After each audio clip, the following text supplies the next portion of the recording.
I'll be honest with you guys, I never thought I'd get around to watching Beastars. I knew about the show from memes in certain parts of the internet, but I never really gave it a chance until I picked up the first issue a few months ago. Great manga, by the way. As you may have guessed, this piqued my interest in this show. So I hunted around the local park for change and got myself a Netflix account. I clicked on that icon and hit play. 2 weeks later. And surprisingly, I loved it. It was the first anime that I truly got into. So, here's my quick ramble of why you should watch this show. What's it about? Well, just imagine if you put Zootopia and 80s teen movies into a blender and splashed on an R rating. It's a smorgasbord of tragedy and beauty. The show takes place in Cherryton Academy, an anthropomorphic high school where predators and prey live in peace and harmony. Where anyone can be any. We follow Legoshi and Haru as they face their inner struggles to become more than what they are. As the first season progresses, we see them face prejudice from other animals, usually in very cold ways. No matter how outlandish the premise is, it always manages to feel grounded. Character arcs and inner struggles are front and center. Take Legoshi's inner doubts, for instance. His constant issues with understanding what kind of wolf he is versus what the world assumes about him is compelling. He's about as non-threatening as you can get. Yet, everyone always assumes the worst about him. You pretend to be my friend just so you can eat me when you get hungry? At some point, you can't help but feel sorry for him. That's what makes this first encounter with Haru all the more powerful. Will he give in to his instincts or resist the beast within? But Legoshi never gives in to his temptation. Could it be because of his insecurities? His fear?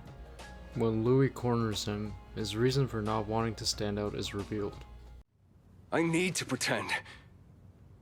Wolves are strong. You're different. It means something that you're also strong. It's understandable that he doesn't try to be someone that he's not. After all, predators and prey don't always get along in this world. Even if you disregard this fact, Legoshi's personality clashes with what his instincts tell him. He's an awkward teen, still trying to find his place in the world. It's a brewing pot of conflict that makes you care about Legoshi as he comes out of the shadows to find his identity. In a similar way, the show builds up Haru from an outcast to someone with something to say. Her perspective about her place in the world is depressing, but understandable. Time and time again, she's written off as just another rat. She even acknowledges this. Yet, in spite of all the hate and assumptions thrown her way, she still finds the strength to continue going on with her life, surviving one day at a time.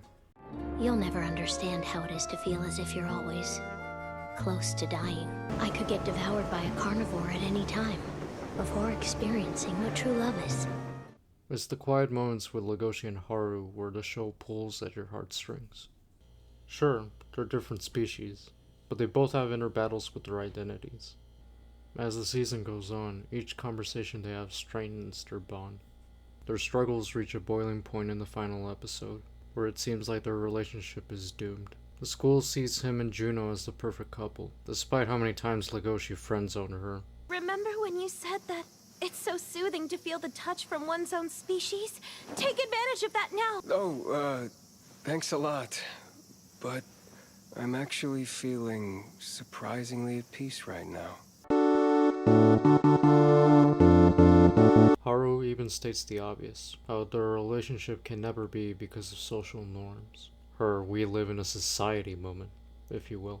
Face it, there's no guarantee that a wolf won't eat a rabbit in this world. We're not supposed to be together. For Legoshi though, he refuses to give in to what the world expects of him as a grey wolf. He cares about Haru, to the point where he risked his life to save her. Ever since that moment, the show has made one thing clear.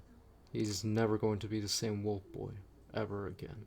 In the final episode, he comes out of the darkness and confesses his feelings to her, having transformed from the quiet student in class to an outspoken hero. I won't let this society or my instincts get in my way. I want to make you happy, so I'll get stronger. Poetically, Haru seems to accept this, having also been transformed by the experiences she's had with him.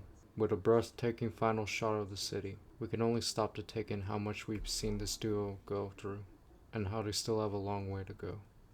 Speaking of which, let's talk about the atmosphere. There's no doubt about it. Everything about this world screams gorgeous. Whether it's with character designs or Cherryton itself, it's obvious that care was placed in every corner of this world, even in the most minuscule of details. For instance, take the characters' facial expressions. When compared to the manga, they're faithful to the style that Baru Itagaki and her team used for the series. Its hand-sketched look is inviting, almost nostalgic in its approach, yet it feels unique to the show.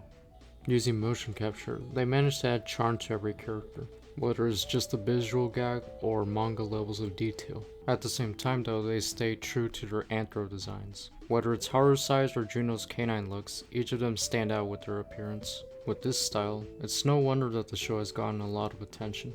Similarly, the sequences are directed with so much love by the crew. Especially during action scenes, its approach to capturing the scope of everything happening in the moment is mesmerizing, leaving you in awe of what you're witnessing. Orange Studios deserves all the props they've been given for adding so much life to every frame, creating an incredible first season.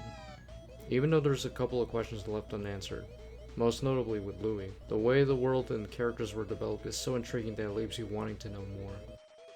Anyways, this is definitely a must-watch show for anyone who loves coming-of-age stories, anime, or just loves watching something quirky on a Friday night. 2 paws up. Oh, sorry about that. Now, if you'll excuse me, I'm gonna go enjoy an egg salad sandwich and go watch season 2. Peace. And trust me, there will be a review of season 2.